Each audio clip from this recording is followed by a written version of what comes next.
이 말씀의 이 뜻에 의지해서 쉬지 않는 기도의 삶이다, 이렇게 한번 정해봤습니다.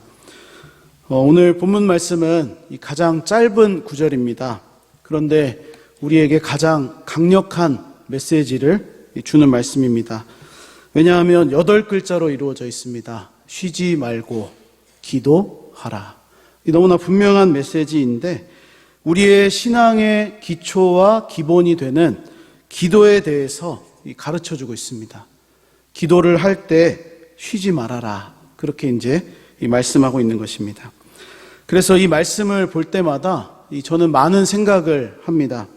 쉬지 말고 기도하라고 했는데 과연 나는 쉬지 않고 기도를 하였는가, 이렇게 돌아보는 말씀이기도 하고, 또 이 말씀을 우리가 보면서 아니, 사람이 어떻게 쉬지 않고 기도만 할 수 있는가, 이런 이제 생각도 하게 되고, 그러면 우리가 숨을 쉬는 것처럼 매일의 순간마다 이렇게 이제 기도를 해야 하는 것인가, 구제와 섬김과 예배와 교제와 이 다양한 어떤 신앙생활의 요소들이 있는데, 그것을 다 포기하더라도 기도만 하면 되는 것인가 하는 어떤 수많은 생각과 질문들이 우리 가운데 있습니다. 물론 이 말씀을 그대로 이제 받으셔서 쉬지 않고 정말로 기도하시는 분들이 계십니다. 오전에도 기도하시고, 오전 또 점심에도 기도하시고, 오후에도 기도하시고, 저녁에도 기도하시고, 밤에 잠자리에 들기 전에도 기도하시고, 그런 분들도 분명히 있습니다. 그런데 아마 대부분의 많은 이 분들은 이 말씀을 보시면서 아니, 사람이 도대체 어떻게 하면 이 쉬지 않고 기도할 수 있는가라고 질문을 하실 것 같습니다.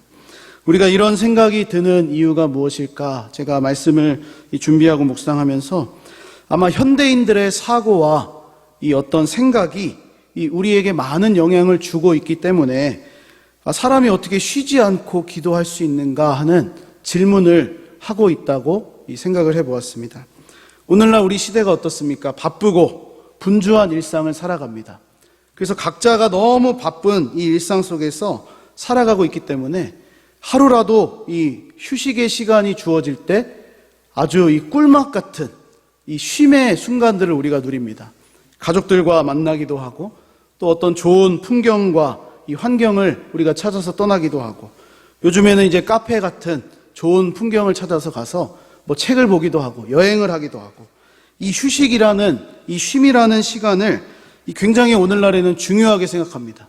그래서 내가 쉬는 시간을 방해하면 안 된다, 다른 사람을 방해하면 안 된다, 그런 생각도 있고, 우리가 또 다른 사람을 볼 때에도 저 사람의 이 휴식 시간을 내가 방해해서는 안 되겠구나 라는 또 그런 마음들이 우리 안에 다 있습니다. 그만큼 우리가 정말로 한 시간도 쉬지 못하고 이 기계처럼 일만 한다면, 물론 그런 분들이 계십니다. 우리 한 주 동안의 삶을 돌아보면 단 하루도 쉬지 못하고 계속해서 일만 해야 사실 수 있는 분도 분명히 계십니다. 그러나 그렇게 계속 일만 한다면 그것만큼 힘들고 어려운 일이 없을 것입니다. 분명히 밤에는 잠을 자야 되고 이 몸의 휴식을 취해야지 우리가 다음날 다시 일어나서 이 활동할 수 있는 어떤 에너지를 얻고 있다는 것입니다. 그래서 오늘 이 말씀을 우리가 볼 때 쉬지 말고 라는 이 말을 보면서 우리의 신앙생활에 있어서 이 기도라는 행위도 쉬어서는 안 될 것처럼, 그래서 이 쉬지 말고 기도하라는 명령을 단 한순간도 쉬지 말고 계속해서 기도해야 되는구나 라는 것처럼 이렇게 느껴집니다. 그래서 이 말씀이 우리에게 부담스럽게 다가옵니다. 어떻게 쉬지 않고 기도하라는 것인지 질문을 던지기도 합니다. 하지만 우리가 기도에 대한 바른 이해를 한다면, 이 기도에 대한 바른 생각이 우리 안에 있는다면 이 쉬지 않고 기도하라는 말씀이 가능하다는 것이 우리의 생각이 될 것입니다. 더 나아가서 기도라는 것이 마땅히 계속해야 하는 것이구나, 우리가 그렇게 해야지만 살아갈 수 있는 것이구나 라는 것을 인정하게 됩니다. 그러므로 오늘 이 짧지만 강한 한 절의 말씀, 그것을 보면서 우리 느끼는 우리의 반응, 오늘 이 데살로니가전서 5장 17절 너무나 우리가 자주 들어온 말씀인데, 쉬지 말고 기도하라 라는 말씀이 이제 딱 들렸을 때 이 말씀에 대해서 우리가 어떻게 반응하는가에 따라서 우리가 기도를 어떻게 정의하고 있는지가 분별이 되는 것입니다. 만약 우리가 쉬지 말고 기도하라는 이 말씀을 무거운 짐과 같이 여기고 있다면 그것은 우리가 기도하면서 하나님 앞에서 충분한 쉼과 휴식을 그리고 회복의 시간을 갖지 못한다는 증거가 될 것입니다. 기도하면서 회복되시는 분들이 분명히 계십니다. 기도의 시간을 통해서 내 영혼이 막 소생되고 하나님과의 어떤 교제가 이루어지는 그러한 시간을 보내는 분들이 분명히 계십니다. 그런데 만약 우리가 이 말씀을 들을 때 짐처럼 여겨진다면, 그것이 짐과 같이 느껴진다면, 내가 이 기도에 대해서 조금 이 충분한 쉼과 휴식이라는 어떤 그것을 경험하지 못하고 있구나라는 증거라는 것입니다. 그러나 반대로 쉬지 말고 기도하라 이 말씀이 우리 부드러운 하나님의 음성처럼 들리신다면 우리의 기도가 짐이 아니라 바로 하나님과의 이 사귀는 그러한 시간이라는 것을 우리가 이해하고 그렇게 이제 이 기도 시간을 대하고 있다는 증거가 되는 것입니다. 그러므로 제가 오늘 본문을 이해하기 위해서 가장 먼저 기억해야 하는 것 한 가지를 말씀드리면, 이 기도라는 것이 바로 우리의 이 어떤 내가 필요한 것, 우리가 어떤 응답 받아야 되는 것을 얻기 위한 수단이 아니라는 것입니다. 그냥 그 시간이 하나님께 무엇을 얻기 위한 이 수단이라고 생각한다면 얻지 못하면 어떻게 됩니까? 헛된 시간이 될 것입니다. 물론 우리가 기도했을 때 모두 다 응답받는 것은 아니지만 우리가 기도했을 때 응답받지 못하고 돌아간다면 우리 마음속에는 물론 하나님으로 인해서 충분합니다, 만족합니다라는 이 고백을 하게 되겠지만 한편에는 하나님께서 왜 응답을 주시지 않았을까라는 어떤 섭섭한 마음, 또 안타까운 마음, 또 충분한 어떤 쉼과 휴식의 회복의 시간이 되지 못한다라는 것입니다. 그래서 이 기도라는 것이 필요를 얻기 위한 수단이 아니라 바로 하나님과의 사귐을 이루어가는 시간이라는 것을 우리가 한번 생각해 볼 필요가 있는 것입니다. 대체로 우리의 기도는 어떻습니까? 간구, 요청, 또 어떤 내가 이 필요한 것을 얻기 위한 그런 것을 이제 우리가 구하는 시간이 대부분입니다. 이 설교를 하고 있는 저의 이 기도 생활을 잠시 돌아보았는데 저도 그런 기도를 많이 합니다. 하나님, 은혜를 주십시오. 하나님, 응답해 주십시오. 하나님, 도와주십시오. 라는 어떤 간구와 요청, 이 필요를 구하는 것을 더 많이 하고 있었습니다. 그런데 우리의 기도 생활은 그저 우리의 필요를 구하는 것을 넘어서 다양하고 풍성한 면이 있다는 것을 우리가 한번 생각해 보아야 합니다.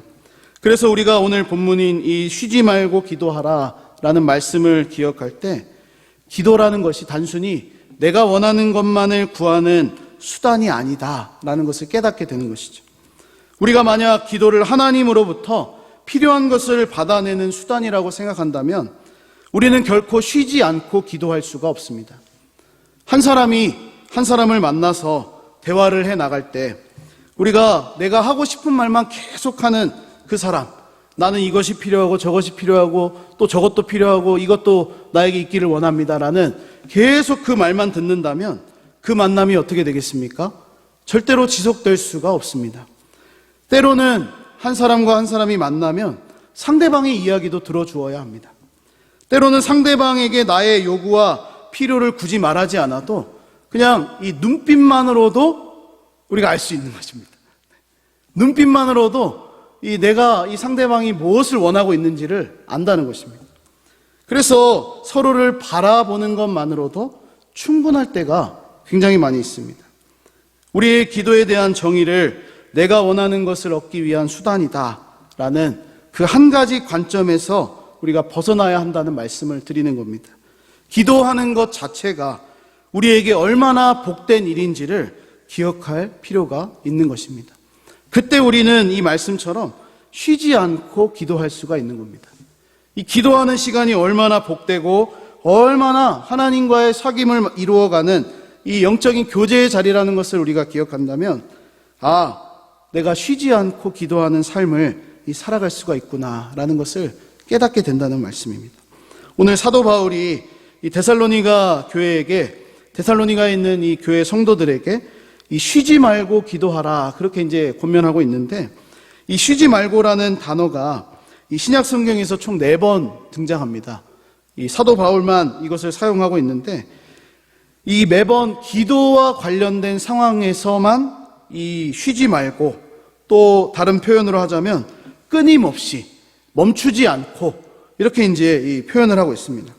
가장 처음에 나오는 말씀은 로마서 1장 9절 말씀입니다. 제가 자막을 따로 준비하지는 않았는데, 로마서 1장 9절에 보면 이 쉬지 않고 내가 기도했다, 이런 표현이 이제 등장합니다.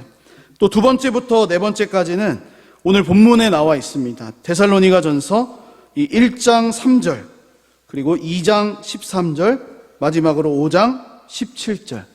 여기에서 이제 이 네 군데에서만 이 기도에 관한 어떤 설명을 할 때 사도 바울이 쉬지 말고, 끊임없이, 멈추지 않고, 이런 이 단어를 사용하고 있다는 것입니다.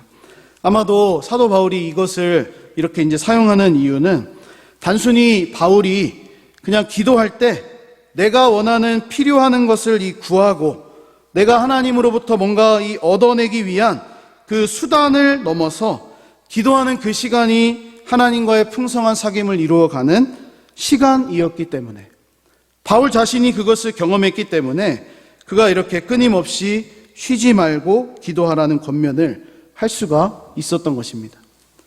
저도 불가능합니다.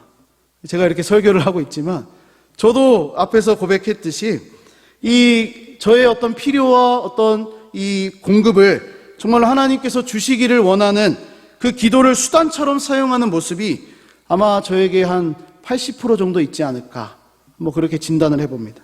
그런데 바울은 그렇지가 않다는 것입니다.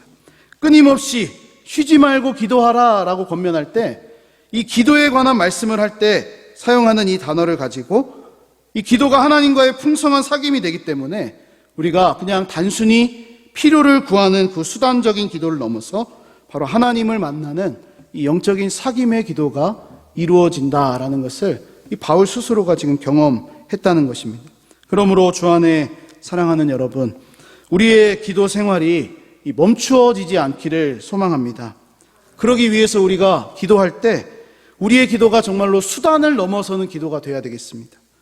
기도하는 것 자체가 이 복을 받는 목적이라는 것을 우리가 기억해야 되는 것입니다. 하나님을 만나는 시간, 우리가 하나님 앞에 내 마음을 드리는 시간, 우리 성경을 보면 수많은 믿음의 선배들이 이 마음을 쏟지 않습니까? 하나님 앞에서. 한나도 그랬고 다윗도 그랬고 아마 사도 바울도 그랬을 것 같습니다.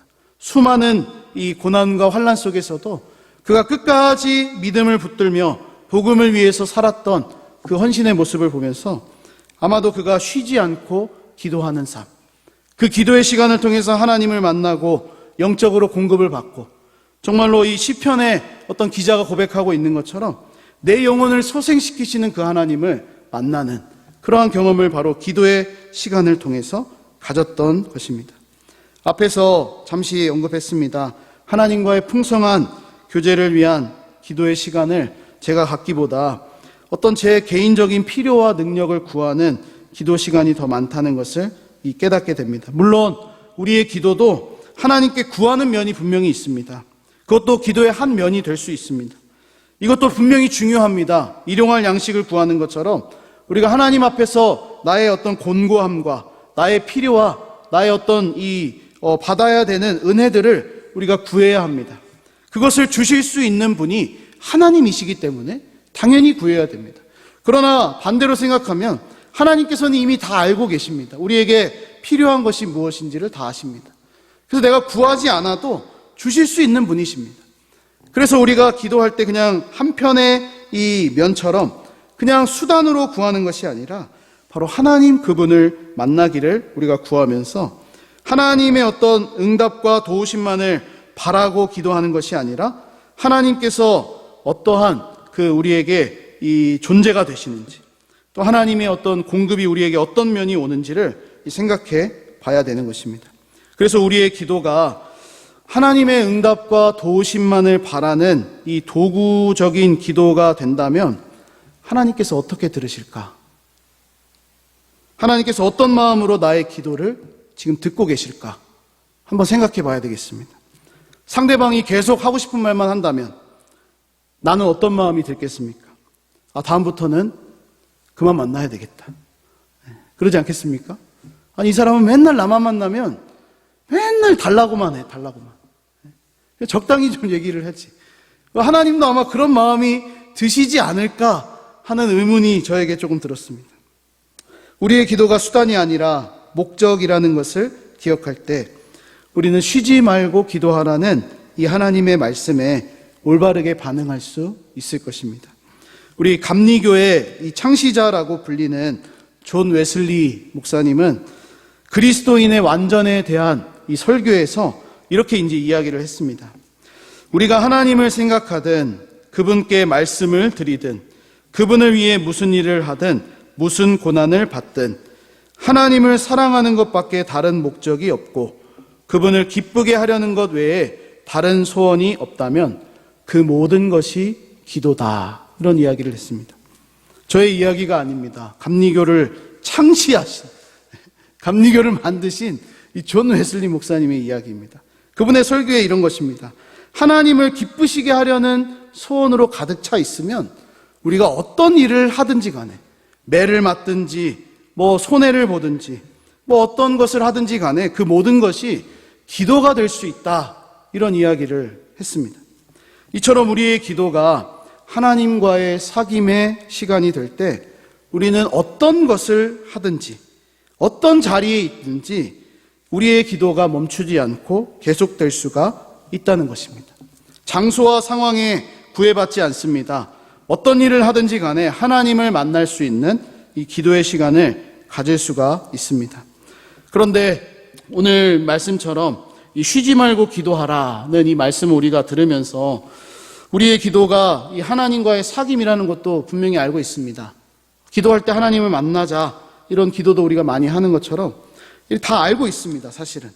그런데 막상 그렇게 이 하는 것이 쉬운 것이 아닙니다. 저도 알고 있습니다. 그러나 이 쉬지 말고 기도하라라는 말씀을 들으면서 우리의 기도가 하나님을 만나야 된다. 어떤 필요를 구하는 그 수단이 아니라 정말 하나님을 만나서 우리가 하나님으로 충만하고 오늘 찬양의 고백처럼 주님 한 분만으로 나는 만족합니다 라고 이렇게 고백할 수 있는 이 어떤 신앙생활이 되어야 될 텐데 그것을 알면서도 우리가 이 하는 것이 쉽지가 않다는 것입니다. 막상 기도하면 어떻습니까? 내가 원하는 것을 구하게 됩니다.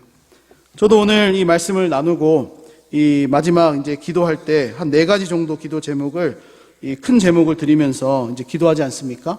합심 기도의 시간이 있는데 이 기도의 어떤 제목을 이렇게 제가 적으면서 보면 전부 다 이 필요와 어떤 간구와 도우심입니다. 사실은 하나님 자신을 우리가 누리기 위한 기도보다 이 어떤 이 필요를 구하는 도와주시옵소서, 응답해 주옵소서, 은혜를 주옵소서 어떤 그런 것입니다. 그래서 이 연약한 우리의 모습을 발견할 때가 굉장히 많은 것이죠. 그런데 우리는 이렇게 연약하고 막상 그렇게 하는 것이 쉽지 않지만 우리가 이 연약함을 기억할 때 우리에게 기도의 모범이 되시는 우리 예수 그리스도를 바라볼 수 있도록 우리 하나님께서 성경에 또 말씀이신 그분이 우리에게 오셨습니다. 그래서 우리는 이 복음이 필요한 것입니다. 복음. 이 데살로니가 교회를 향해서 사도 바울이 이야기할 수 있었던 이유도 그가 예수께 매인 사람이었기 때문에 가능한 것이었습니다. 복음 안에 풍성이 그가 빠져 있었기 때문에 이것이 가능한 것이었습니다. 물론 바울도 구했겠죠. 자기의 필요와 간구를 분명히 구했을 것입니다. 선교를 많이 하면서 또 교회들을 많이 세워가면서 개척하면서 필요와 간구를 아마 많이 기도하고 요청을 했을 것입니다. 그러나 그것보다 오늘 아주 강력한 이 말씀, 쉬지 말고 기도하라는 이 말씀을 통해서 이 복음 가운데 풍성함을 누리고 있는 사도 바울의 모습도 우리가 볼 수가 있는 것입니다. 예수님께서는 이 땅에서 누구보다 기도의 삶을 사셨습니다. 다시 말하면 하나님 아버지와의 풍성한 이 사귐을 기도를 통해 그렇게 사셨다라는 것입니다. 그래서 우리는 예수님을 믿고 의지할 때 쉬지 않는 기도의 삶을 살아갈 용기를 얻습니다. 우리가 넘어지고 쓰러지고 또 연약해서 필요를 구할 수밖에 없는 존재이지만 우리 자신을 보면 충분히 낙심되고 무너지고 우리가 다시 일어설 수 없는 상황이지만 주님을 믿고 의지할 때 우리가 용기와 위로를 얻을 수가 있다는 것입니다. 예수님께서 어떻게 기도하셨습니까? 하나님을 수단으로 삼는 기도의 모습을 보이시지 않았습니다. 바로 하나님 아버지와의 풍성한 사귐을 누리는 기도의 삶을 사셨던 것을 봅니다. 특별히 한 구절 제가 보면 요한복음 17장 우리 21절 말씀에 예수님께서 이렇게 기도하신 내용이 구체적으로 기록이 되어 있습니다. 아버지여, 아버지께서 내 안에 내가 아버지 안에 있는 것 같이 그들도 다 하나가 되어 우리 안에 있게 하사 세상으로 아버지께서 나를 보내신 것을 믿게 하옵소서. 아멘. 우리 예수님의 이 대제사장적인 기도다. 요한복음 17장에 나와 있는 한 대목입니다. 이 기도에서 볼 수 있는 특징은 무엇입니까? 예수님 안에 하나님 아버지께서 거하신다. 반대로 하나님 안에 예수님이 거하고 계신다. 그리고 그것을 넘어서 그 두 분이 이렇게 풍성한 사귐을 이루는 것처럼 앞으로 예수님을 믿고 따르는 모든 성도들도 하나님 안에, 그리스도 안에 거하는 그 사귐이 될 수 있도록 기도하고 계신다라는 점입니다. 그러므로 예수님의 기도에는 하나님과 예수님이 서로 풍성한 사귐을 이루고 계십니다. 그러한 모습처럼 예수님을 믿고 사는 성도들의 기도에도 하나님 아버지와의 풍성한 사귐이 있기를 원하고 계신다라는 점입니다. 그래서 우리의 기도는 하나님과의 사귐이라는 면에서 바라볼 때 쉬지 않을 수 있습니다. 우리가 하는 모든 것이 하나님을 위해서 하는 것이고 하나님을 기쁘시게 하려는 모든 행동이라면 그 모든 것이 기도가 될 수 있다는 이 존 웨슬리의 말처럼 우리의 기도가 하나님과의 사귐을 이루어가는 면이라는 것을 통해 볼 때 우리가 쉬지 않을 수 있다는 겁니다. 단순히 우리의 기도가 나의 필요를 계속해서 나열하며 계속해서 그냥 말하면서 하나님 이것이 필요합니다. 도와주세요. 응답해 주세요라고 나열하는 기도가 아니라 바로 하나님과의 사귐을 이루며 쉬지 않는 기도의 삶을 살아가기 때문에 그렇습니다. 찬양하며 기도할 수도 있습니다. 말씀을 묵상하며 하나님을 생각할 수 있습니다. 작은 소리로 읊조릴 수도 있고 또 다양한 방법으로 우리는 잠깐 묵상할 수도 있습니다. 이 기도가 정말로 우리에게 중요하다라고 말씀드리고 싶습니다. 그러므로 예수님은 어떤 분이십니까? 우리를 기도의 수단에서 목적이 될 수 있도록 바꾸어 주신 분이십니다. 예수님이 매 순간 기도하셨던 것을 우리가 기억한다면 그렇게 예수님이 바쁜 삶을 사셨지만 습관을 따라서 기도하러 가셨습니다. 한적한 곳을 향해서 하나님 아버지와의 만남을 이루어 가기 위해서 예수님은 한적한 곳을 찾으셨습니다. 환자들을 치유하셨습니다. 수많은 기적을 베푸셨습니다. 많은 사람들이 예수님을 따르고 예수님의 사역을 찬양하고 높이는 그 순간에도 예수님은 사람들을 위해서 움직이지 않으시고 하나님과의 사귐을 이루시기 위해서 기도하셨습니다.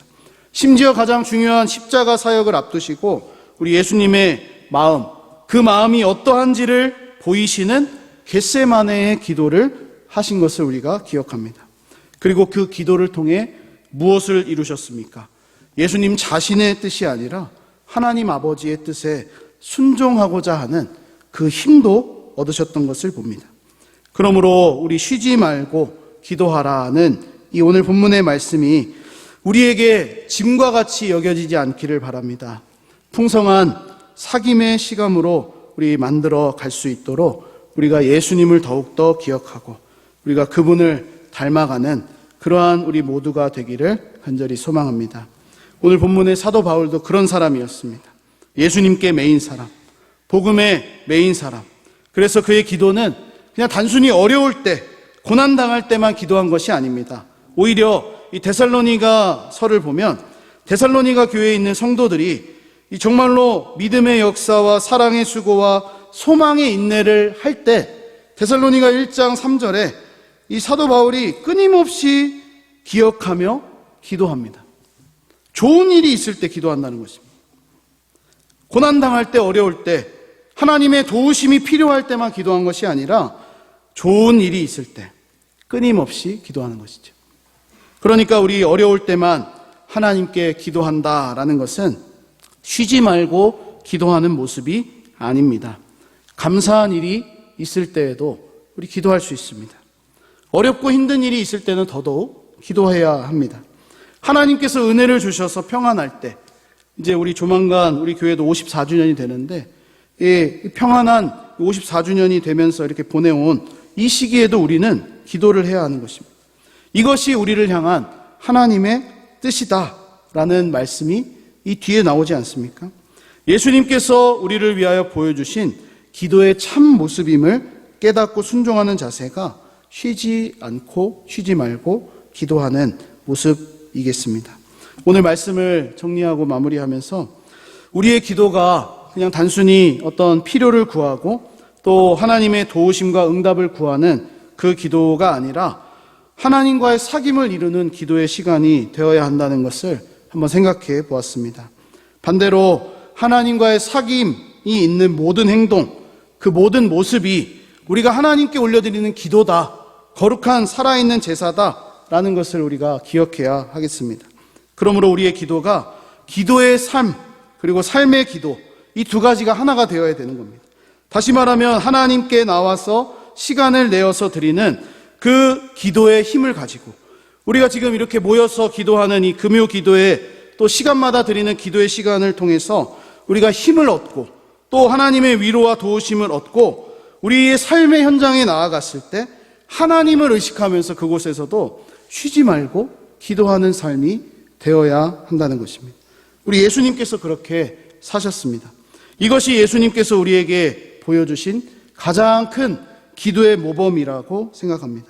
그러므로 우리가 예수님을 기억하고 특별히 예수님의 기도를 우리가 바라볼 때 하나님을 수단으로 삼는 것, 그 기도를 그냥 단순히 필요를 구하는 수단으로 삼고 내가 원하는 뜻을 이루고자 했던 그러한 삶이 아니라 정말로 하나님과의 관계, 하나님과의 사귐, 교제를 이루어가며 이 기도하는 시간 자체가 즐기는 어떤 기도자의 삶이 될 수 있어야 한다는 것입니다. 오늘 쉬지 말고 기도하라는 이 권면의 말씀을 우리가 기억하면서 우리 모두 하나님과의 사귐을 이루는 기도자들이 다 되시기를 바랍니다.